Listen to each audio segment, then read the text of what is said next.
U.S. Secretary of State Marco Rubio has said that America must cultivate multiple partnerships simultaneously, and its engagement with Pakistan aims to identify areas of common interest including security cooperation and economic development. 2 U.S. Navy aircraft including F-A-18 fighter jet and MH-60 helicopter has crashed over the South China Sea during routine operations from the USS Nimitz aircraft carrier. Russia has successfully completed flight test of its Burevestnik nuclear-powered cruise missile that is designed to fly for days, circle the entire planet, and strike targets from any direction, giving it an almost unlimited range. Bangladesh's chief advisor Mohammad Yunus has gifted a Bangladesh map to Pakistan Army General that depicts India's northeast as part of Bangladesh.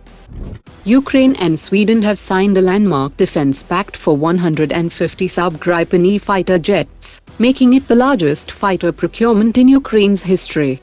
The deliveries of the first batch will begin in 2026, with full completion in 10 to 15 years. The DRDO has initiated research and development on the Anunaad Advanced Integrated Submarine Sonar Suite, designed for future indigenously built Indian Navy submarines. The Anunaad suite merges active and passive sonar arrays, flank-mounted sensors, and AI-powered acoustic processing to boost detection range, noise reduction, and target tracking, making the upcoming submarines true silent hunters of the Indian Ocean. Indian startup DG Propulsion has unveiled a fully 3D printed core engine module, merging 9 separate parts into a single metal printed unit. This innovation cuts build time by 40%, slashes costs, eliminates weld-related fatigue, and delivers a lighter, cleaner and more reliable propulsion system for jet-powered UAVs. Israel Aerospace Industries has announced that it is advancing its Barak missile line with the 250 km range Barak-EA missile, and Israel's exports of the new Barak-EA missile to India, but India is unlikely to pursue the Barak-EA missile, as DRDO's Project Kusha already fields the M2 interceptor, which matches the Barak-EA in both range and capability. Procuring the new Israeli system would merely duplicate existing strengths, adding unnecessary expenditure in an area where India's technological self-reliance has already matured.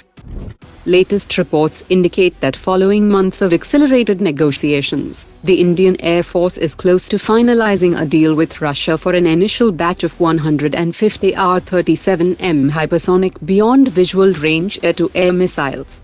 The $400 million deal will include integration and support that will be formally announced during Russian President Vladimir Putin's state visit to India in early December.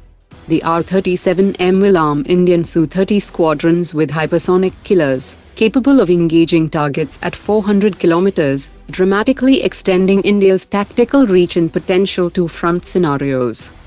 The Indian Air Force and DRDO have successfully demonstrated advanced manned-unmanned teaming off the Konkan coast, where a Tejas fighter jet was networked with 2 UAVs for a simulated maritime strike. The Tejas aircraft and 2 UAVs shared real-time sensor data and swapped control, and executed autonomous strike waypoints under an AI-driven control system without ground piloting.